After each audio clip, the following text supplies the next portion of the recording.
Excellent. Thank you so much for joining.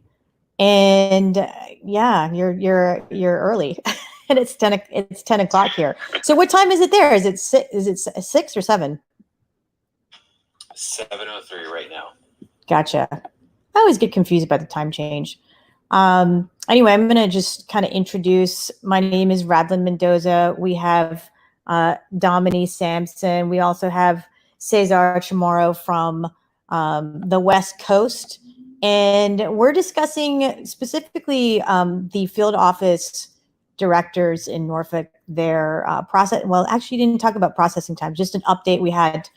We had a virtual meeting with the field office director. I don't know if they do that where you are, Cesar. It's very helpful to get these virtual meetings with our field office director to let us know what's going on or what's not going on. So we're going to just kind of go through our notes of that discussion, and I'm just trying to see here if we're live. And again, appreciate it, Cesar, that you're here. And it's audio only, and it's kind of crazy, and and I think because I'm doing it through StreamYard, and whoever comes on can ask a question, and we'll see it. So Dom, do you want to get us started on just an overview of what happened at our virtual meeting with the field office director? Sure. So it's basically just an update as to kind of the personnel that's in Norfolk right now and what's going on with adding additional potential officers to help with their caseload. They also went over kind of what's the backgrounds of some delays that could impact somebody's case at the Norfolk field office. They also updated their information about the COVID protocols that they have as well for people who have interviews there. And basically they just went over kind of, some questions that most people may have because there is kind of like a delay with everything that's going on with COVID and with immigration cases at this time. Right. So the issue is that they're still experiencing these delays in Norfolk, and a lot of it is dealing with staffing and just people calling out. They do have these kind of COVID guidelines with regard to calling out and not coming to the office. And Dom, can you explain that a little bit? What Frank Reffel just talked about, and with regard to just the delays, and what we're experiencing in our office right now is sometimes our clients will go to an interview with our clients, and basically the officer is like, okay, everything's good to go, you should be approved soon, or we're going to send you a request for evidence. And what happens is that doesn't happen for many months. And one of the questions that we had was, hey, what's up? Why, when the officer says this X is going to happen, it doesn't happen within, typically that happens within 30 days, 60 days, but we're out like 90, 120 days. Our clients are like, hey, what's going on? And I specifically asked the field office director, I was like, hey, what should we tell our clients? And Dom, do you want to talk about the answer that he gave? He said the word patience a lot. So so he advised patience for people, and the main reason is really is COVID related. So if somebody might be sick or is feeling sick, per the regulations, they have to stay home. Or if somebody in their family or they've been in contact with does get sick or does get COVID, they don't want that person to come into the office and potentially, cause illnesses with the other coworkers. So that has greatly impacted the processing times of cases post interviews. Right. And this basically with those officers who are supposed to be working on the decisions, they're getting pulled into 45 interviews, 751s, naturalization interviews, whatever that day may bring, what that officer who called in was supposed to be working on. So I understand that. I definitely understand that situation. But Dom, you're right. It's just like, tell your clients to be patient. I mean, but we can all be but so patient, right? Because we've all been, some of these clients have been waiting for over a year. So that was, again, understandable, but probably not acceptable to our clients anyway, right? Caesar and Barbara, welcome. Thank you for joining us. We have Caesar, who is practicing out of the West Coast, and he's a paralegal for an immigration law firm in Los Angeles. And we have Barbara joining us from the Midwest, the great Midwest. Barbara Griffin, if you guys want to add anything with regard to what's going on where you guys are locally with processing times and things like that, I would love to hear your feedback. We are currently live streaming, so this is being recorded, and anything that you say is going to be live streamed. I'm supposed to tell you guys that before you get on stage and agree to talk. But so what about biometrics, Dom? So right now, according to the field office director, that has really just kind of gone down to a trickle in terms of scheduling biometrics. So what they're trying to do now is trying to reuse any prior biometrics that the applicant may have to help with the processing of that case. Yeah, that word was used. The word trickle was used with regard to biometrics. I mean, so I don't think there was a reason, right? I mean, with regard to biometrics, I don't understand the scheduling or what the holdup is. And I was having some tech issues that day, and I think that was one of the very first things that he talked about was the trickle. But did he talk about why that was, or was it just? Well, he actually talked about it in a previous coffee with the field office director when they mentioned that they were only really able to schedule 8 to 10 biometrics appointments previously because of the regulations. They're only allowed up to 100 people in the building at one point in time. And because of people calling in sick and having to basically kind of pitch in and do other things that that they weren't scheduled to do that day, somebody who could have been supervising the biometrics appointment downstairs, they might have to be pulled in and do work on interviews or work on other cases. So that has led to the trickle of biometrics appointments that we're seeing right now. Great. It's all great news. Just kidding. And so from what we've been seeing, and Caesar and Barbara, love your feedback on this. Our office is still kind of processing cases like green card applications based on, marriage or family members. We're still seeing that at 6 to 8 months, right, Dom? Correct. Yes. Yeah. Yeah. I mean, that hasn't changed, thankfully. I think that the holdup is after the interview by far. That's what we're kind of experiencing, was what we talked about before. And that is due to just the COVID call outs and the workforce just kind of being overtasked with switching gears and doing those interviews. But with regard to getting in front of an immigration officer, currently we're still seeing 6 to 8 months. What about you guys? This is Caesar. So in terms of interviews here in the Los Angeles field office, we're seeing them within a year. I think I've had a few clients already that we filed in February or after February 2020 that have gone to interview. Some of them even, I think, at 9 months for one of them that I calculated. So from data filing to green card in hand, about 9 months, approximately 1 year. There's really hasn't been any delays in issuing the green card. There is one case, but that one's got some special stuff going on. So generally speaking, here in LA, it's been about a year. A few other field offices about the same. I think we have one in Florida that they just got their green card last week, also within a year. Thanks, Caesar. That's really, really helpful for anyone who might be wondering about their cases in LA and that general area. If you look at the processing times on USCIS website,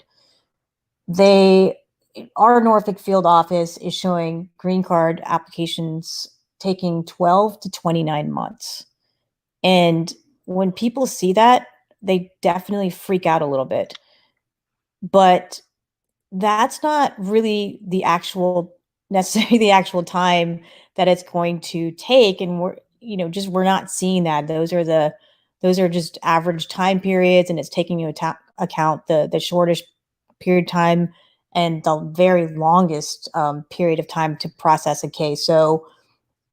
But one of the issues, and you guys know this as immigration practitioners, is that when the case does not fall outside of processing times, we can't do anything about it. Like, unless it falls outside of that 29 months, we can't do anything about it. Like, what's the remedy there, Dom? What did Frank say? Well, one of the things that you can try to do is try to contact possibly a congressional inquiry, to do a congressional inquiry that could help out. And kind of worst comes to worst, you can also try to do an ombudsman's office request.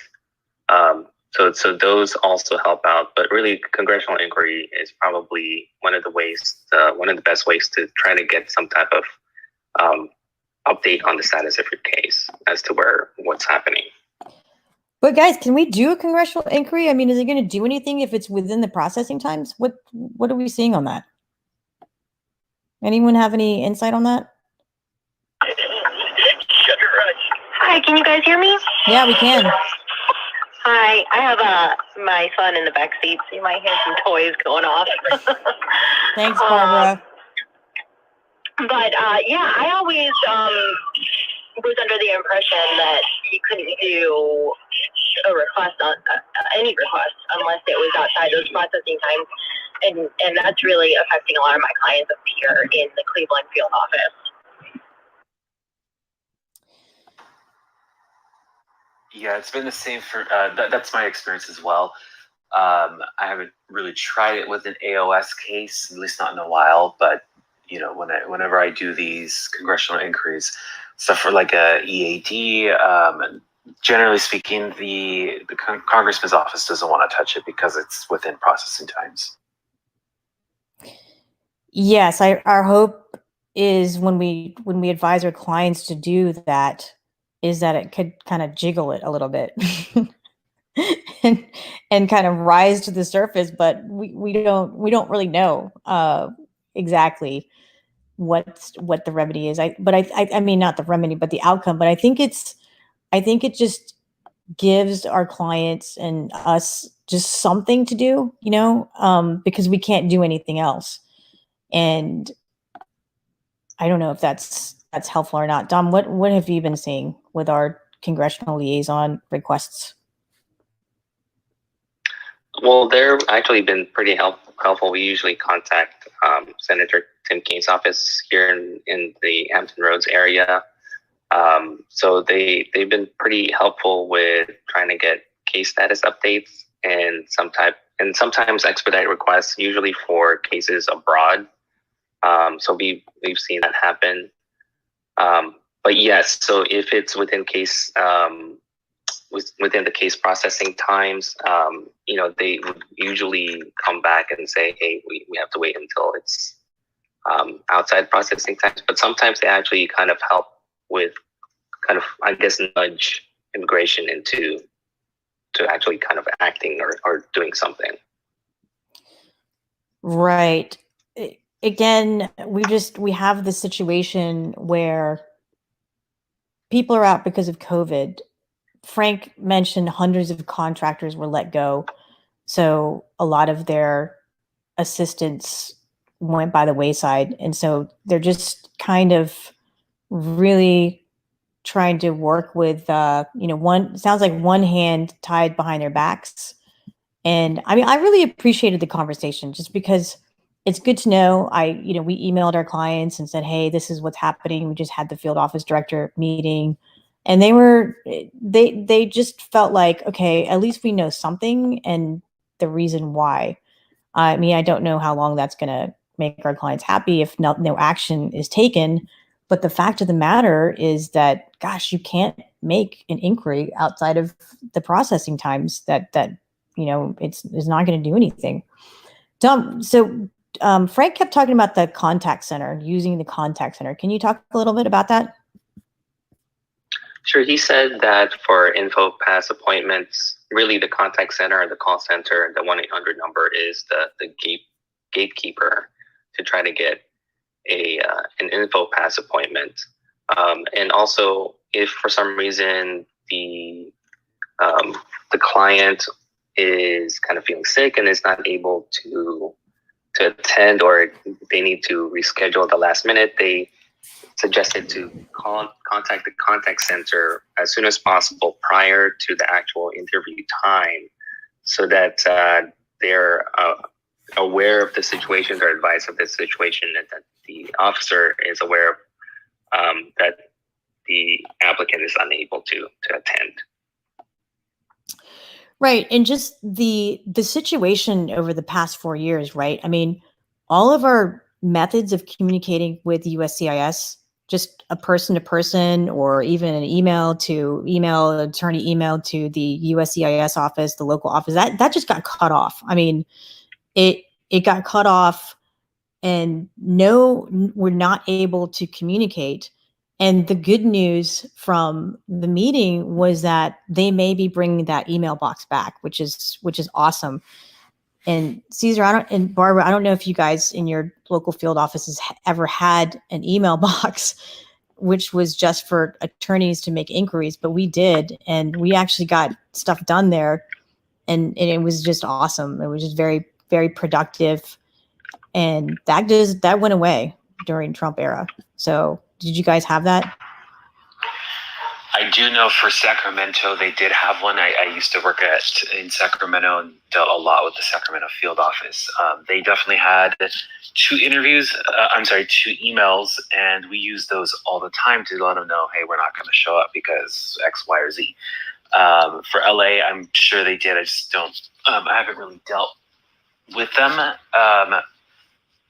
Well, sorry, just to clarify, I didn't deal with them prior to the emails going away, but I'm sure they did, and I wish that we did have those, because it's been very frustrating, trying to get anything done with any field office. Right, for sure. And I mean, I'm just really hoping that they bring that back, because it was super helpful, and I think that it allowed us to just sort of be able to tell our clients something, that we did something, and that we would email them every 30 days. Remember that, Tom? Until we got some sort of a satisfactory answer. I do have a question, yeah, if I may.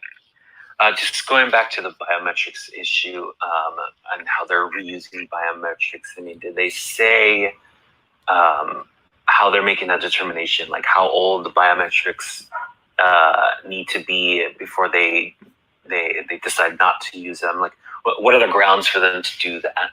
Because I do have somewhat of an interesting situation for a marriage-based case.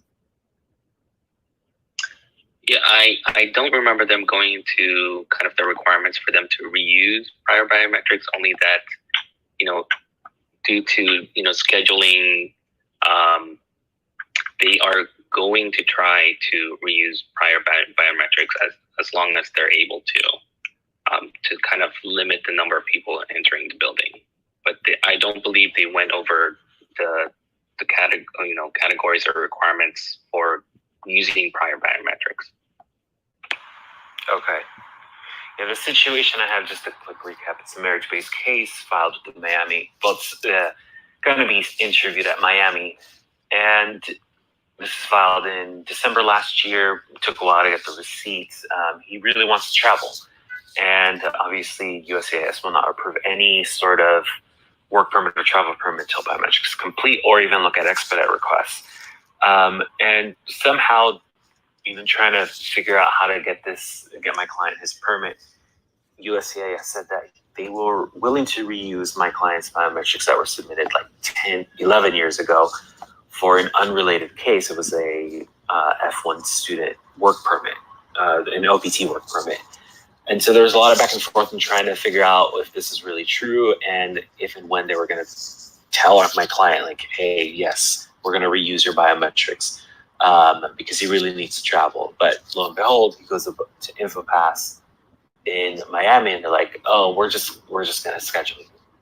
So I was just kind of wondering, like, what the criteria is there when they determine how old, like, when they will recycle and how old they're willing to use.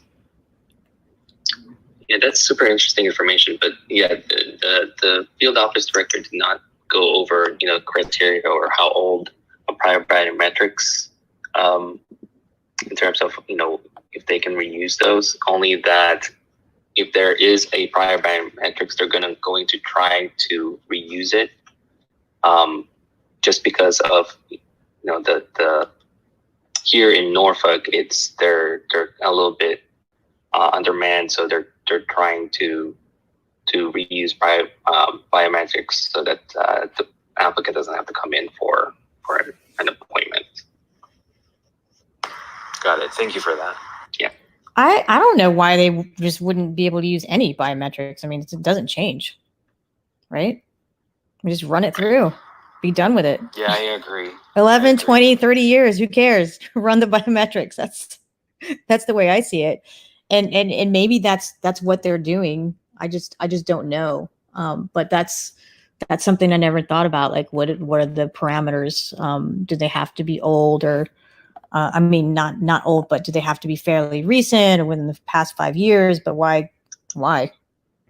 It's always going to be the same as far as I know, unless you're, working with chemicals. I mean, for sure, on some of my recently filed I-751 petitions, those I've seen them waive the biometrics requirement. They recycle the ones from the AOS, and depending on when we filed, that's probably 2 years ago, maybe 3 years ago.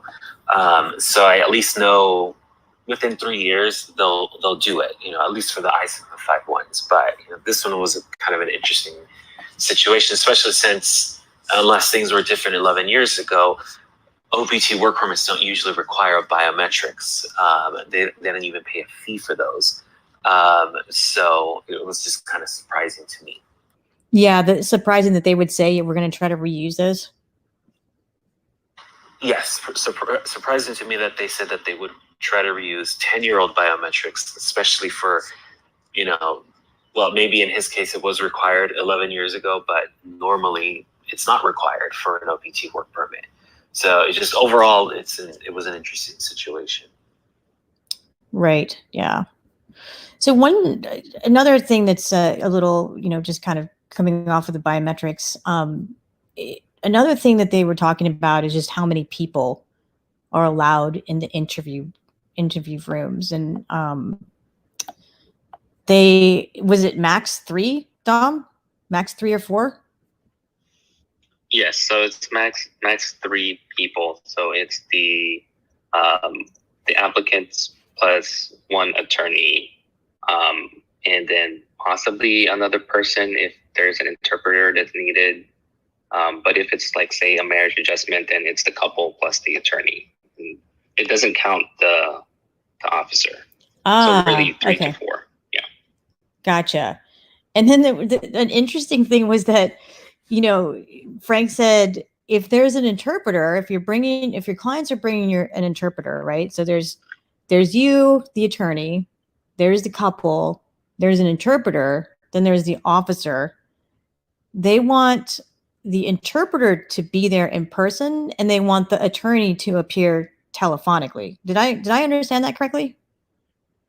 Correct, because they have to basically verify who this interpreter is in person and identify this person, and I guess check what the relationship is with the applicant or applicants. Right. I think that our clients would probably.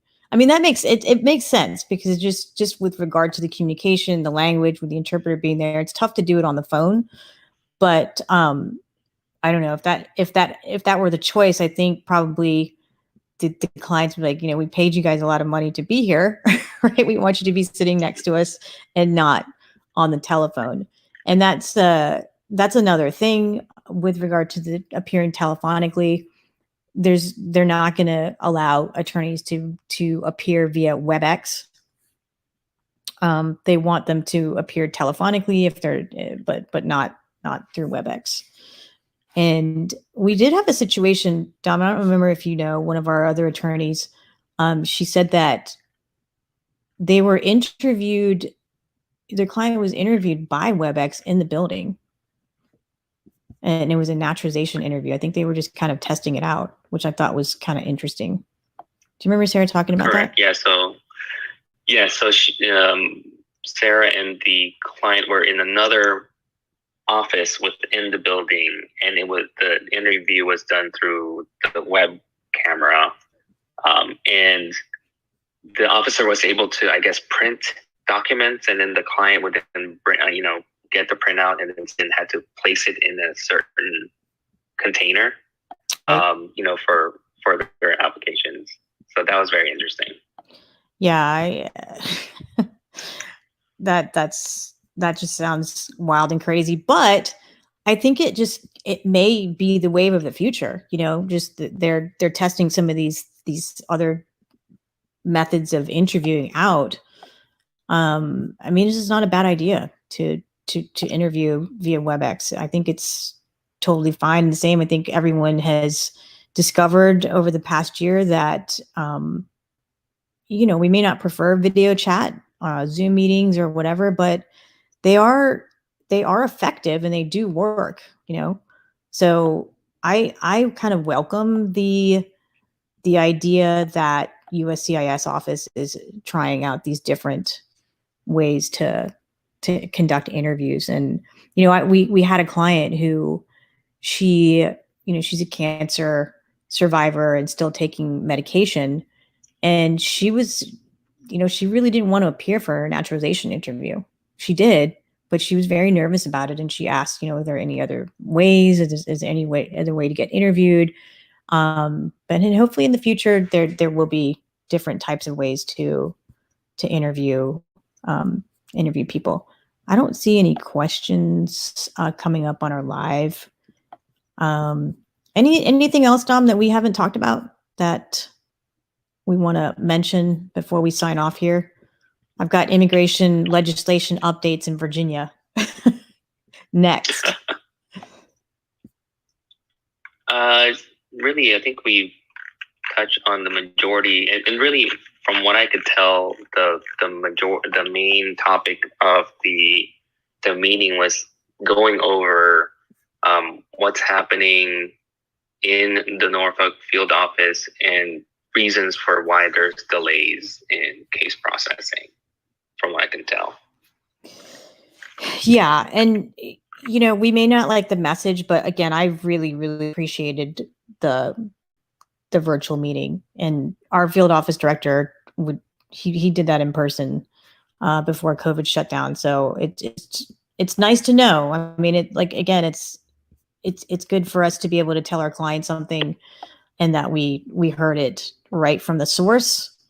And does it mean their case is necessarily a problematic? It just means that they are having issues getting through it. And the good news, and we'll end on a good note, is that the hiring freeze is over, right? I mean, it's going to be over pretty soon, and they're going to be able to hire again, because there was a hiring freeze for over 2 years, I believe, even before COVID.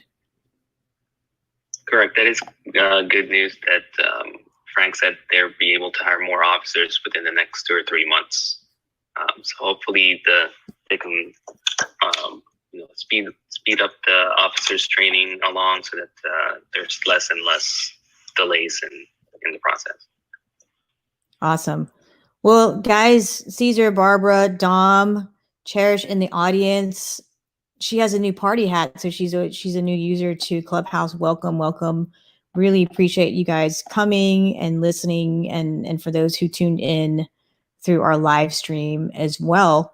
We're gonna hopefully, if there are any other updates, we'll hop on and let you guys know. But for now, we are signing off, and thank you so much for joining. Thank you. Bye, guys. Thank you. Bye.